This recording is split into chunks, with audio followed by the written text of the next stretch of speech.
Hi everyone, welcome back to the channel and welcome to this new class. So आज की class हमारी है 17th part of idioms और idioms जो हैं ये हर एक कॉम्पिटिटिव एग्ज़ाम के लिए ज़रूरी है। अगर किसी भी एग्ज़ाम के अंदर इंग्लिश वोकैब एक इम्पोर्टेंट पार्ट है तो आप लोगों के लिए ईडियम्स करना बिल्कुल ज़रूरी बनता है। ठीक है, और ये जो हमारे इंग्लिश वोकैब की क्लासेस होती हैं ये डेली बेसिस पर होती हैं। तो if you want the notifications of these classes then subscribe to the channel and press the bell icon so that you will receive all the notifications from us. Okay, so ये है हमारा 17th part और इससे पहले 16th part we have already done. So we have created the playlist. You can go to the playlist option and there you will find the playlist idiom and phrases by Pooja Dhuran. There you will find all the classes that is related to idioms. Fine. So without further ado, let's begin our class. And my name is Pooja Dhuran, your teacher, and this is all about me. आप लोग को strategy पता है classes की कि पहले हम लोग जो नए हमारे ईडियम्स या नया जो टॉपिक होता है उसको करते हैं और क्लास के लास्ट में हमने पहले दिन जो भी पढ़ा था उसको हम लोग रिवाइज करते हैं. ठीक है, तो इसी के साथ हम लोग आगे बढ़ते हैं हमारे फर्स्ट ईडियम से.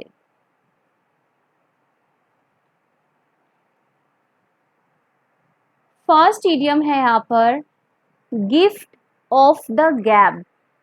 The idiom is gift of the gab. Gift of the gab का मतलब होता है talent for speaking. ठीक है, talent for speaking मीन्स आपने देखा होगा कि कई बार हम लोग ये नहीं बोलते कि वो बहुत इंटेलिजेंट है, उसको सारे कंसेप्ट अच्छे से आते हैं, सब कुछ मतलब उसको सारी चीज़ें अच्छे से समझ में आती है. लेकिन जब बात आती है पढ़ाने की तो आप ये बोलते कि नहीं, मतलब वो एक अच्छा मतलब इंटेलिजेंट पर्सन है लेकिन वो चीज़ों को एक्सप्लेन नहीं कर पाता. लेकिन दूसरी तरफ ही एक ऐसा पर्सन है जो भी चीज़ों को बहुत अच्छे से एक्सप्लेन करता है, उसके अंदर बोलने का टैलेंट है. तो कई बार जब हम किसी पर्सन को बोलते हैं कि भाई उसको बोलना बहुत अच्छा आता है, भाई उसको किसी भी स्टेज पे खड़ा कर दो, वो किसी भी टॉपिक पे बहुत अच्छा बोल जाएगा और ऑडियंस जो है through out the session attracted रहेगी उसकी जो भी स्पीच होगी उसमें.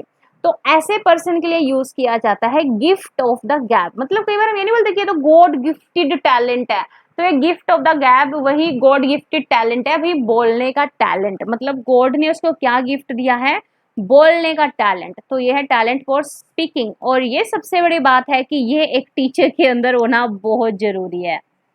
ठीक है, ये एक टीचर के अंदर होना ये टैलेंट बहुत जरूरी है. ठीक है, जरूरी नहीं है बाय बर्थ हो, बट आप इसको लर्न कर सकते हो.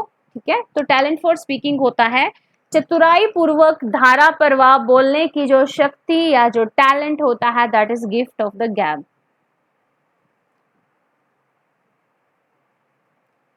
Second is give a piece of mind.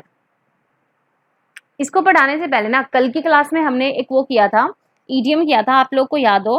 Late me write here, get on once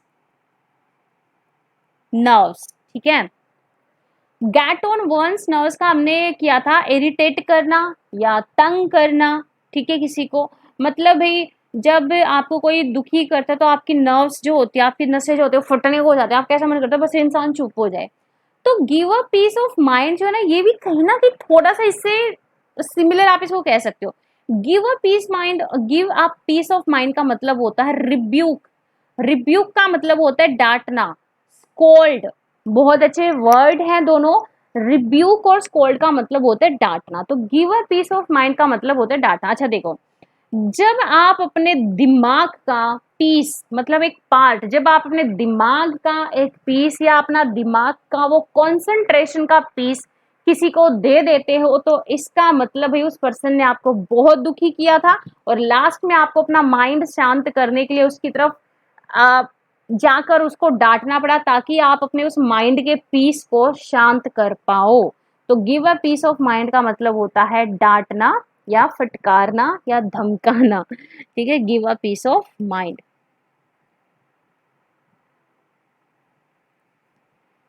third is go through fire and water.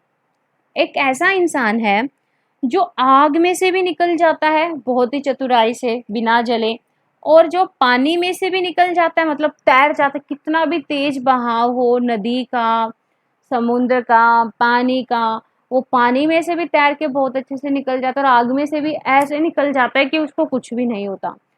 तो भाई इसका मतलब होता है कोई भी खतरा मोल लेना, और उस खतरे से मोल ही नहीं लेना बल्कि उस खतरे से बचकर बाहर निकल जाना। तो ये होता है टू ब्रेव एनी डेंजर, किसी भी खतरे को मोल लेना या किसी भी खतरे को पूरी मतलब पूरी ब्रेव होके, पूरा बहादुर होके उससे बाहर निकल जाना। तो ये है go through fire and water. Fourth is go to dogs. इसका पहले एग्जाम्पल समझो आप लोग, हम सबके घर में ऐसा होता है। देखो आपने खाना बनाया, ठीक है, 2 लोगों का खाना बनाना था, ठीक है, लेकिन नहीं, दो नहीं, रुको, आपको 10 लोगों को आपने इनवाइट किया था, अभी 10 लोगों को इनवाइट किया था, आपका बर्थडे था तो आपने सेलिब्रेशन करना चाहते थे।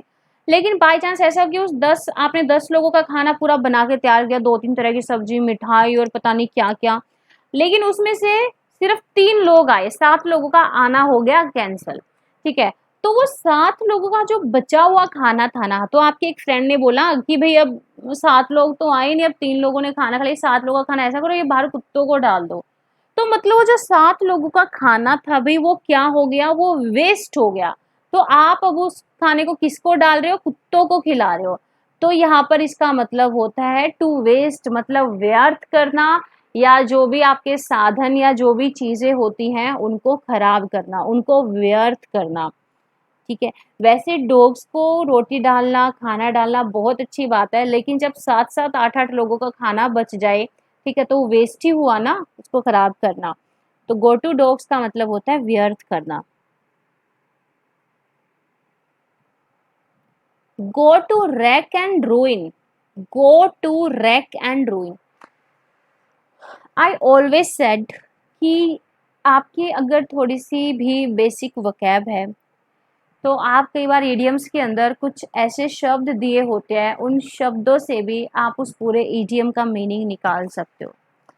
जैसे कि यहाँ पर वर्ड दिया गया है रूइन। रूइन का मतलब होता है डिस्ट्रॉय करना, मतलब विनाश होना या विनाश करना।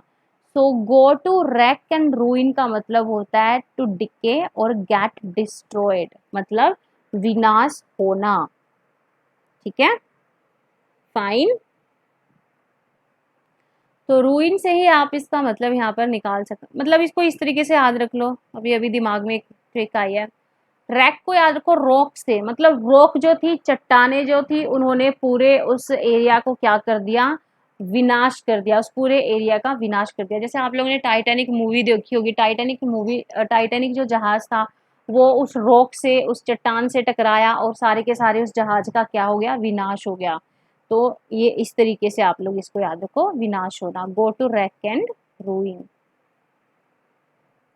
गुड स्मार्टन। देखो आप लोग ना, इसका मतलब होता है एक दयालु व्यक्ति, मतलब एक ऐसा पर्सन जो कि दूसरों की मदद करता है, उनको सिंपैथी देता है, जो कि डिस्ट्रेस में होते हैं, मतलब जो कि दुख में होते हैं, सोरो में होते हैं, सैड होते हैं, डिप्रेस होते हैं। इसको याद रखो गुड सम्राट से।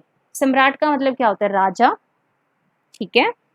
तो जो अच्छा सम्राट होता है, गुड सम्राट, जो अच्छा सम्राट हिंदी वर्ड है ना राजा के लिए। तो गुड सम्राट मतलब जो अच्छा सम्राट होता है, अच्छा राजा होता है, वो अपनी प्रजा की मदद करता है, उनको सिंपैथी देता है उनके दुख में। तो गुड सम्राट का मतलब होता है, गुड स्मार्टन का मतलब होता है एक दयालु व्यक्ति। तो एक ट्रिक थी कि आप इसको गुड सम्राट से याद रखो, एक अच्छा सम्राट, एक अच्छा राजा।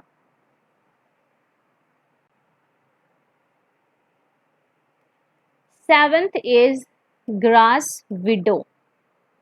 7th is grass widow. अच्छा देखो, विडो का मतलब क्या होता है भाई, जिसके हस्बैंड की डेथ हो जाए, ठीक है, वो तो विडो है। लेकिन ग्रास जब लग जाए विडो को आगे, इसका मतलब क्या होता है?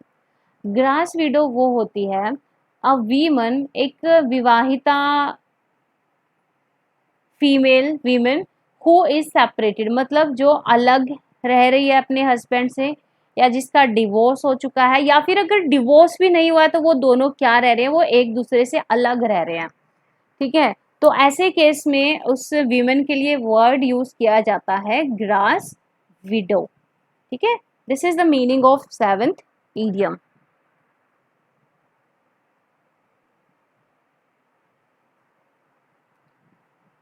Next is grease the palm, ठीक है, ग्रीस द पाम।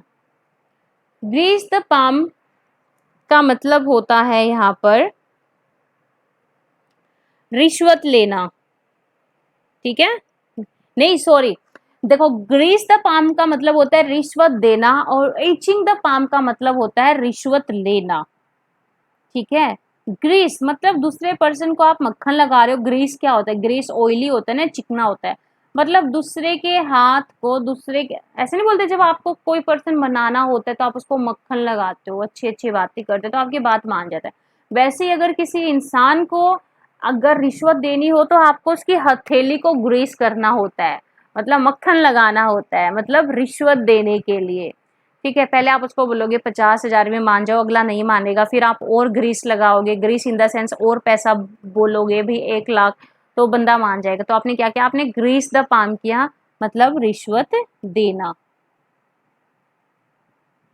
वो होता है मतलब एक तरीके से हाथ में खुजली होना। हम कई बार लोकल उसमें नहीं बोलते भाषा में कि भाई हाथ में खुजली हो रही है, मतलब पैसा आएगा, उसका मतलब रिश्वत लेना भी होता है। नेक्स्ट इज ग्रीन रूम, ठीक है। वेट अ सेकेंड, यस हमने 8th कर लिया। Now we are on 9th ATM.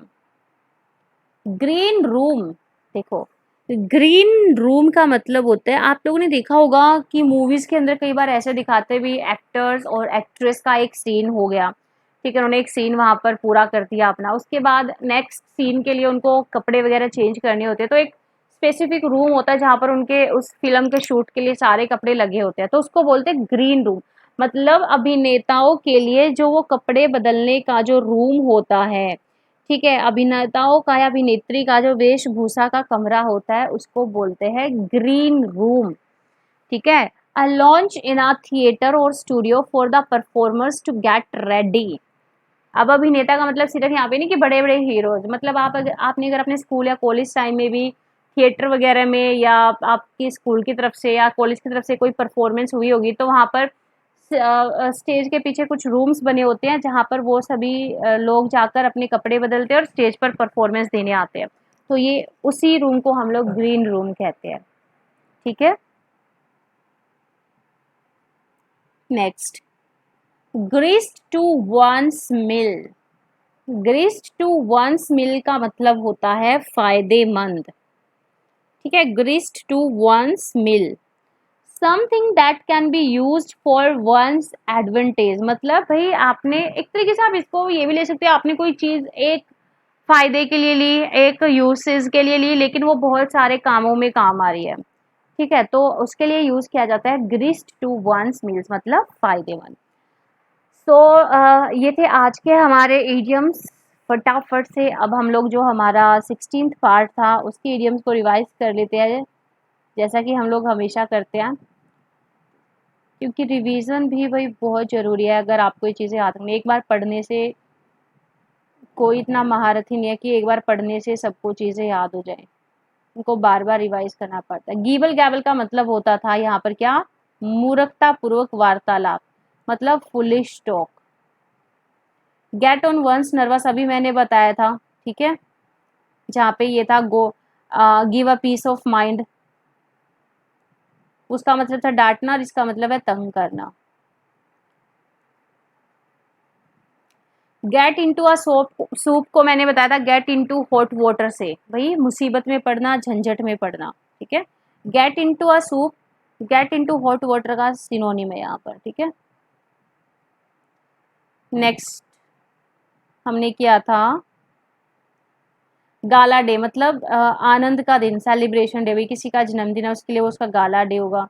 Next था फ्रॉम हैंड टू माउथ, मतलब गुजारा भर। फ्रिंज बेनिफिट्स, वेतन के अलावा या सैलरी के अलावा मिलने वाले जो लाभ होते हैं, जैसे आपको लंच फ्री मिलता है कंपनी में, ठीक है, आपको साल में एक बार घूमने फिरने का खर्चा आपकी कंपनी उठाती है, आपका और आपकी फैमिली का। फूल्स पैराडाइज का मतलब होता है झूठी उम्मीद में खुश रहना, मतलब एक मूर्ख इंसान के लिए स्वर्ग क्या होगा, वो दिन में सपने लेते रहेगा, है ना, तो वो क्या है, वो एक झूठी उम्मीद में खुश हो रहा है जो कि कभी सच नहीं होगी। फाइट शाई ऑफ का मतलब होता है टालना, मतलब जब आपको लड़ झगड़ कर किसी चीज को, मतलब पार्टी में जाने से, मैंने आपको बताया था कि पार्टी में जाने से आप थोड़ा शर्माते हो, तो आप अपने दोस्तों से लड़ोगे कि मुझे नहीं जाना, लड़ झगड़ कर आप फाइनली टाल दोगे उस पार्टी में जाना, तो फाइट शाई ऑफ का मतलब होता है टालना। फेदर वंस नेस्ट का मतलब होता है गाइज यहाँ पर, फेदर वंस नेस्ट का मतलब होता है भाई अपने एक तरीके से पद का लाभ उठाकर भविष्य के लिए जुगाड़ करना या कमाई करना। भाई आप इसको लगा सकते हो ऊपर की कमाई करना, अभी 35-40 हज़ार रुपये आप ऑलरेडी कमा रहे हो, लेकिन ऊपर से आप 20-25 हज़ार रुपये भी कमा रहे हो, तो आप भविष्य का जुगाड़ कर रहे हो। फेदर इन द कैप का मतलब होता है एडिशनल सक्सेस, मतलब एक और उपलब्धि या अच्छी उपलब्धि, भी ऑलरेडी आप एक फील्ड में अच्छा खासा कर रहे थे, एक और फील्ड में आप अब अपने पैर जमा चुके हो, तो ये था फेदर इन द कैप, ठीक है, आपने अपनी कैप में एक और फेदर को लगा लिया। Fine, so these are our idioms, और आई होप ये आप लोग को समझ में आए होंगे, तो मिलेंगे हमारी नेक्स्ट क्लास के अंदर। Till then happy learning to all of you, bye bye, take care.